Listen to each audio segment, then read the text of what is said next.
Hello and welcome to Frontrunner Motorsport. 2022 might be coming to an end, but 2023 is just around the corner and we have a lot more exciting motorsport lined up for another year. But as 2022 has come to an end, why not do an award show? I've not done one before. So this is the 2022 Frontrunner Motorsport Awards. And we are starting with the Greta Thunberg Young Driver of the Year. The nominees are Théo Pourchaire. He should have done better, but he did still finish second in Formula 2. And with a move over to Japan, his future will be a bright one if he can shine in the land of the rising sun. Dino Beganovic, the 2022 Formula Regional European Champion, has finally looked like the champion he's been hyped up to be, and will be with Prema in Formula 3 next year. Zane Maloney, the Bahamian, burst onto the scene in Formula 3 and even challenged for the title late on with some championship winning form.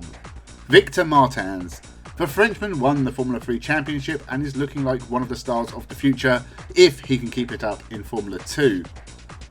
And the winner is Frederick Lubin. He may have only finished 5th in Euro Formula this year, but this is still the Frederick Lubin fan channel, and the future champion of all motorsport definitely deserves this award. And now, the GOK1 Best Livery of 2022 award. Ford Puma WRC. The launch of the Puma as Ford's new WRC challenger took breaths away for its stunning livery. Shame it couldn't perform as well as it looked. The Ferrari Hypercar. It may just be a launch livery, but the new Ferrari is a gorgeous looking endurance racer, and I hope they don't fiddle with it too much. The motor-based performance Napa British touring car Ford Focus. Hands down one of the best touring car liveries in a long time. Ford's just looked really good in 2022. Envision Formula E. Want to rebrand your race team? Well, take a look at how Envision managed it. From the purple Virgins of old to this really nice green number, Envision got a new identity that matched their clean energy ambitions. And the winner is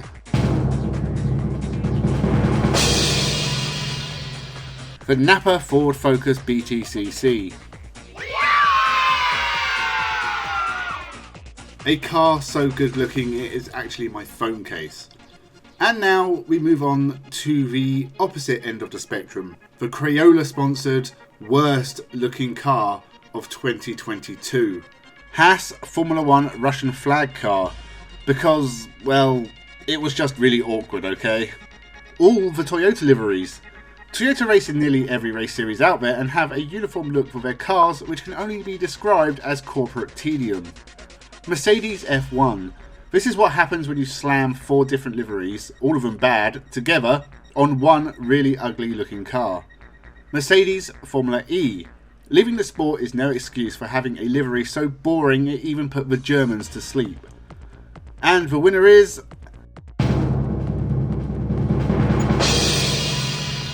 Haas and every livery ever. And after that, we're going on to Bob's Scrap and Salvage Yard's Best Crash of 2022. Guan Yu Zhou for his trip into the Silverstone gravel, upside down. Adrian Formal, how did you crash into someone's front garden? That's just rude. The DTM Hockenheim crash that left Dennis Olsen on fire. Multiple cars involved in this big one. Dennis Olsen was unlucky enough to burst into flames, and apparently David Schumacher fractured his lumbar vertebra. Mitsunori Takaboshi in Super GT. Unlucky when swerving to avoid a car in front of him. A very fast crash that left him spinning down the straight. And the winner is Adrian Formal for all of the crashes he's had in 2022.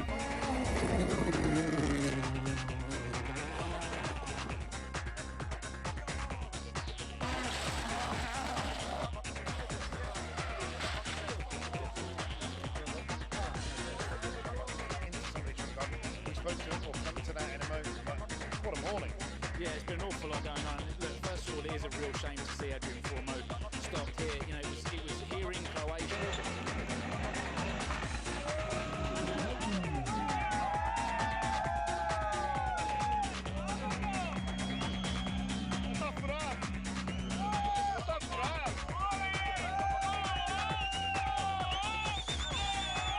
And honestly, I could have put more crashes in there. And now, just like the FIA, I feel like separating men and women into different categories. This is the Jennifer Lawrence Best Female Driver of 2022. Jamie Chadwick. And the winner is... Jamie Chadwick, because obviously, right?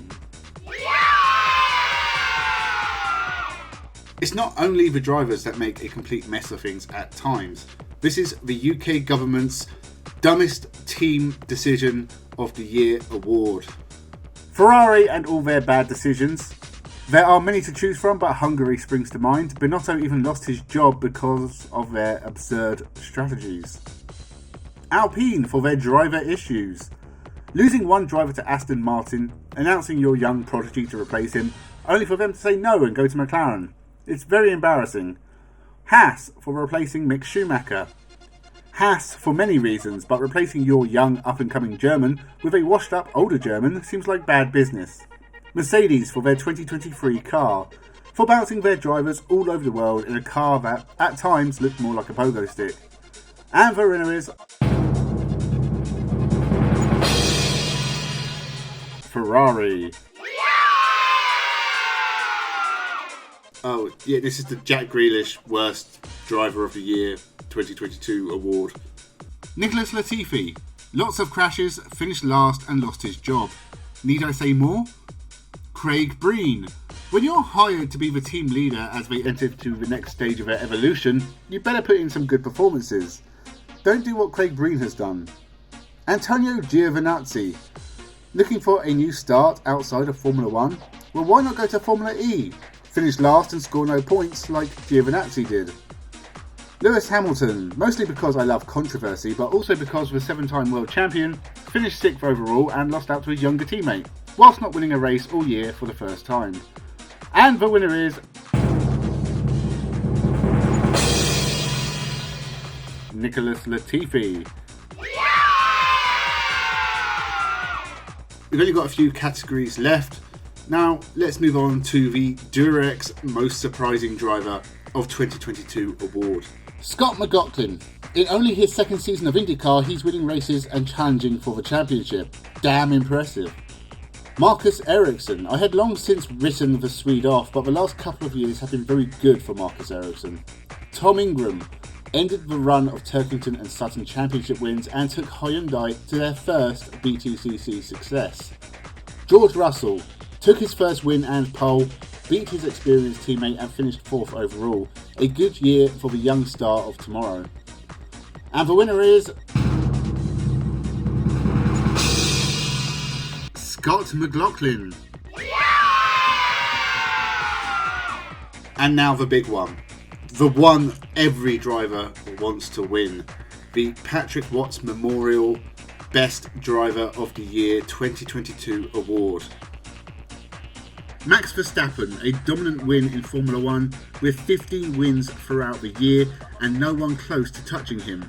The undisputed double champion of the world. Kalle Rovanperä. He's still only young, but not only has he done more than his dad ever did in rallying, he's only gone and won the championship in dominant fashion. Shane van Gisbergen.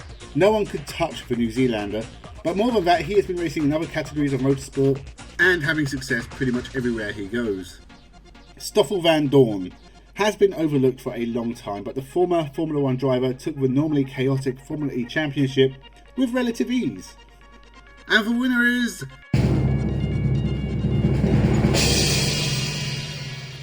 Shane van Gisbergen.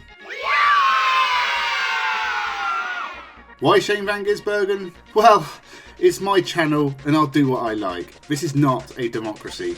And now for our final award. The Will Smith Dumbest Person of the Year goes to Nelson Piquet for saying dumb things during an interview that he presumably thought no one was going to watch. Driver, I couldn't help it. Says, Ed, take that. Oh my goodness. Thank you, Nelson. Thank you for that. Now, that is the end of the 2022 Frontrunner Motorsport Awards. Happy New Year, everyone. I hope you had a fantastic Christmas. There's a whole lot more coming up in 2023, so make sure you subscribe to the channel This year we're getting to 1,000. I guarantee it. December 2023, the award show that year, we're celebrating 1,000 subscribers. If you had a different opinion of who should be nominated for these awards, or maybe who should have won them, let me know in the comments below. Thank you for watching. Thank you for a fantastic 2022, and onwards to 2023.